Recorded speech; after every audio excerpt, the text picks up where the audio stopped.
Welcome to Scone Bake and Beyond.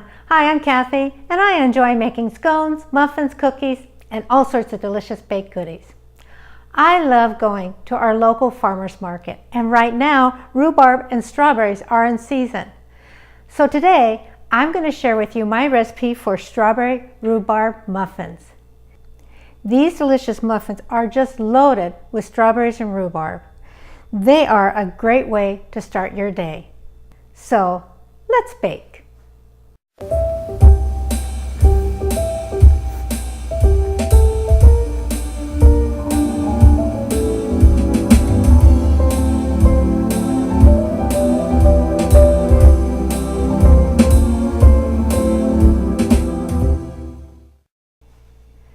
Okay, let's get started. I want to amp up the strawberry flavor of these muffins. So what I'm going to do is I'm going to take 1/2 cup of finely chopped strawberries and I'm going to put them through a sieve, and out of that I will get 2 tablespoons of strawberry juice, and that will help amp up the flavor of these muffins. So I'm just going to push them through the sieve and get about 2 tablespoons worth of juice out of them.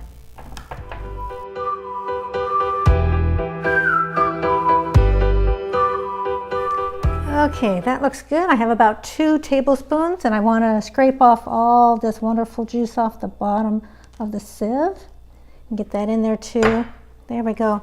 Now these strawberries that are left over, they would be a great addition to ice cream or yogurt, so they will not go to waste. I will have these a little bit later. Set those aside. And now we'll set our strawberry juice aside. It's time to get our wet ingredients together. So I have here 1/2 cup of buttermilk, 2 eggs, 1/4 cup of oil, and I'm using canola oil, and 1 teaspoon of vanilla extract.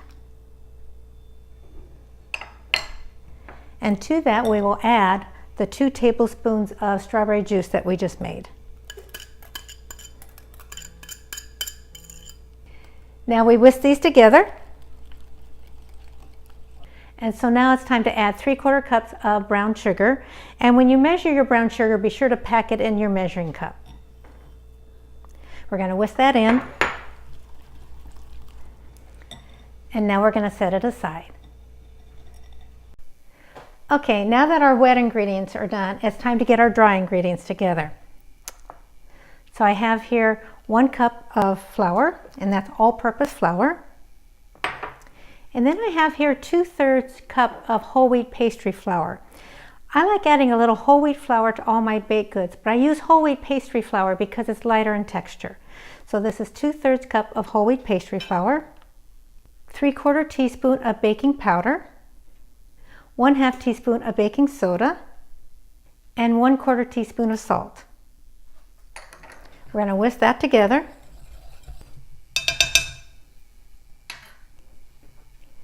And now it's time to add the fruit.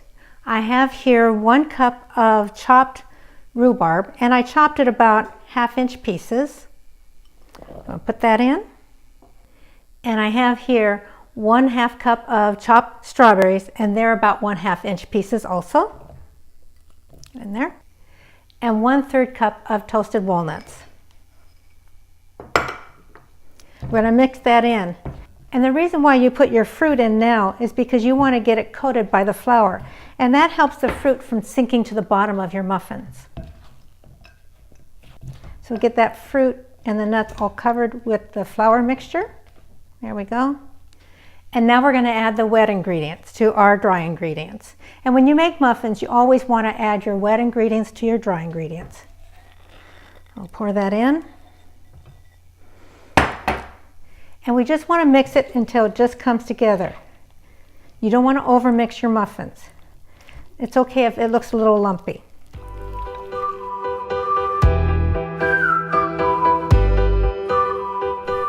Okay, that looks good. It's all mixed up. It's still a little lumpy, but that's okay. All the wet ingredients and the dry ingredients are mixed together. So I have here a muffin tin, and how I prepare my muffin tin is I spray it with just a little bit of cooking spray, just so the bottoms don't stick. And you just want to spray the bottoms. Whenever I make muffins, I always use a cookie scooper because it evenly distributes the batter a lot better. So this is a number 12 scoop, or disher is what they're also called. So, and it's about 1/3 cup. So we'll get the batter in here.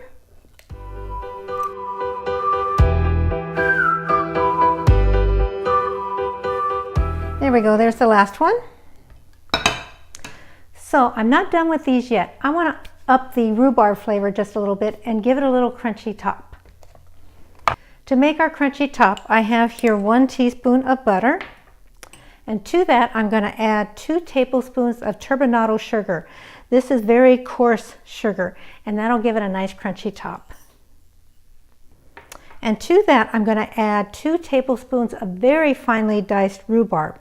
And that's just to amp up the rhubarb flavor just a little bit more. So get that in there. And I have here 1/2 teaspoon of cinnamon.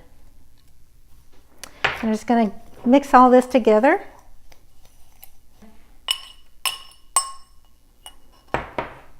There we go. So what we're going to do is we're just going to sprinkle a little bit on each of our muffins.